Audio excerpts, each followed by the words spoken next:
The sister who pitied me is about to discover she's been working for me all along. The candle flames danced across the long walnut table at the Lakeside Golf Club's private room, throwing soft gold onto the faces of my extended family. Everyone's eyes were locked on my older sister, Victoria Langford, as she lifted her champagne flute like a trophy. "The board gave me a standing ovation," she announced, voice honeyed with triumph.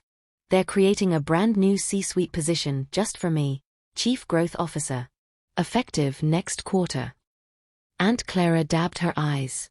Dad nodded slowly, pride etched deep. Mom squeezed Victoria's wrist as though she'd single-handedly cured world hunger. I pushed a sliver of creme brulee around my plate and kept my face pleasantly blank. My phone vibrated once against my thigh, probably the final headcount confirmation for tomorrow's closed-door sessions at Vertex Dynamics. Victoria turned her spotlight smile on me. "And how's the consulting life treating you, Elena?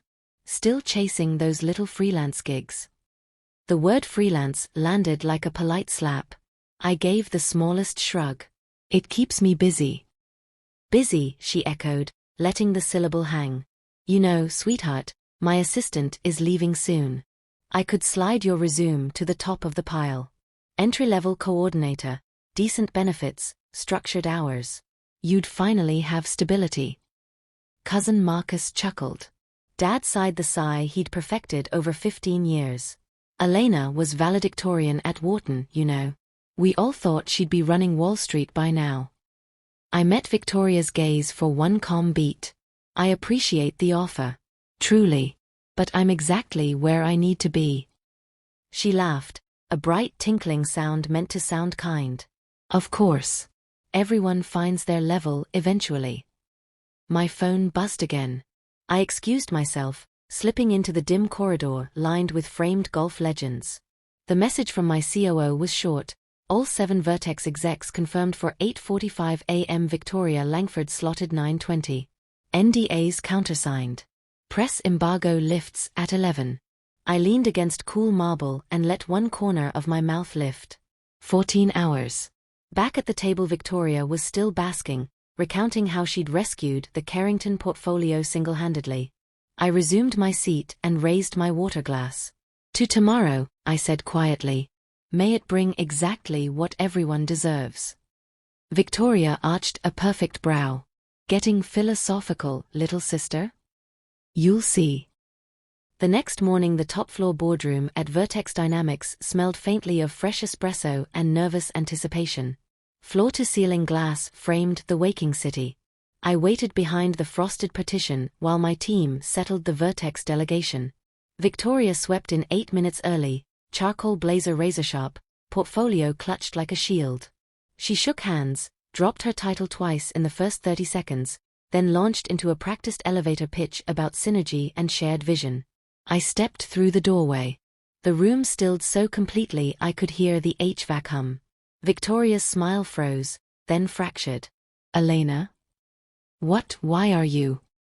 I crossed to the head of the table, set my slim folder down with a soft tap. "Good morning. I'm Elena Reyes, founder and CEO of Vertex Dynamics." I nodded to my general counsel. "Let's begin." Folders slid across polished wood. Gasps followed as pages were turned. Victoria's voice cracked on the first word. "This is impossible." "Not impossible," I said evenly. "Deliberate." Over the last 18 months, Vertex quietly acquired 53% of Langford Media through layered holding entities. Today we formalize full ownership. This is not a merger. It's an acquisition. Color drained from her cheeks. "You knew.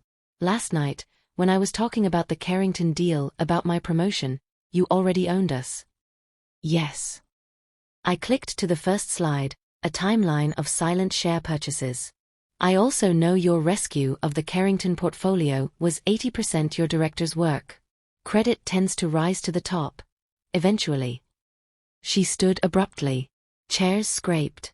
"You orchestrated this to humiliate me." "I orchestrated this because Langford Media was bleeding talent and margin under current leadership.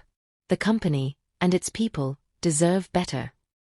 The next 40 minutes passed in signatures, murmured questions, and stunned glances. When the room emptied, only Victoria remained, staring at the skyline. "Why hide it so long?" she whispered. "Would you have listened any sooner? I closed my laptop. Or would you still have offered me the coordinator job?" She had no answer. My phone lit up, Mom. I answered on speaker. "Elena, is the news real? I've always been me, Mom. You were just looking at someone else's version." Silence stretched. Then Dad's rough voice. "We didn't know." "I know," I said gently. "But now you do." I ended the call and turned to my sister. "HR will be in touch about transition options. Good luck, Victoria." She left without another word. Weeks later, the family chat was quiet. Victoria took a mid-level strategy role at a boutique agency. Smaller title, smaller ego, larger lessons. Mom and Dad still stumble over introductions, torn between old shame and new awe. Me? I kept the same modest office on the 42nd floor. From my window, I can still see the walk-up apartment I used as my decoy address for years. It grounds me. Success, I've learned, doesn't need fanfare. Sometimes the loudest voice in the room is drowning out the one that actually matters. And sometimes the person they all pitied becomes the one they answer to.